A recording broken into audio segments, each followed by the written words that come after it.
To select which kinematic equation we should use, in uniform acceleration problems, one factor is how many intervals of motion we have.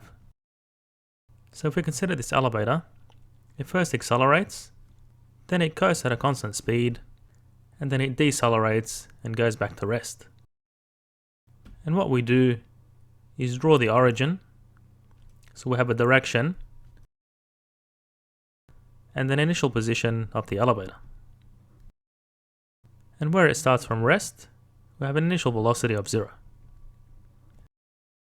Now if we want to determine the total time that the elevator takes to get to the top of the building, where the building has a height h, well, in the first interval of motion, we have the initial velocity, we have the final velocity in that interval, which is the coasting velocity, and we're given an acceleration, so we can use this kinematic equation to solve for the time.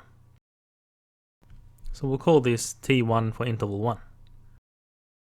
And in the third interval, the elevator has an initial coasting velocity and decelerates and rests at the top of the building.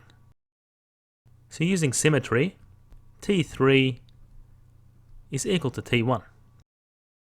And if we're given the height of the building, well, that's equal to the sum of the distances travelled by the elevator in each interval. So to find h1, we know t1.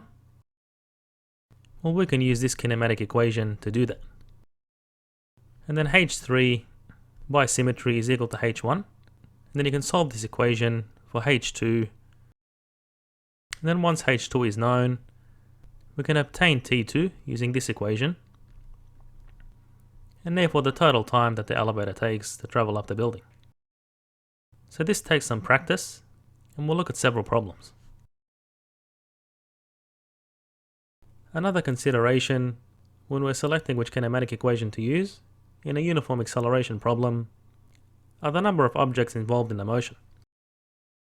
So the first thing we do is select our origin, so the x direction, and x0 is equal to 0 at the origin. Now suppose we want to find a position where these cars collide, and we're given the initial position of each car, we're given the initial velocity of each car, and we're given the acceleration of each car. And suppose car A is not accelerating. So given what is known, we can use this kinematic equation and apply it to each car. Where the acceleration of car A is 0,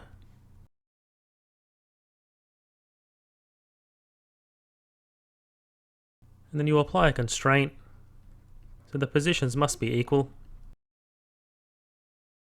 And then you can solve the resulting equation to obtain the time of the collision. And from that you can substitute the time into either of these equations to obtain a position of the collision.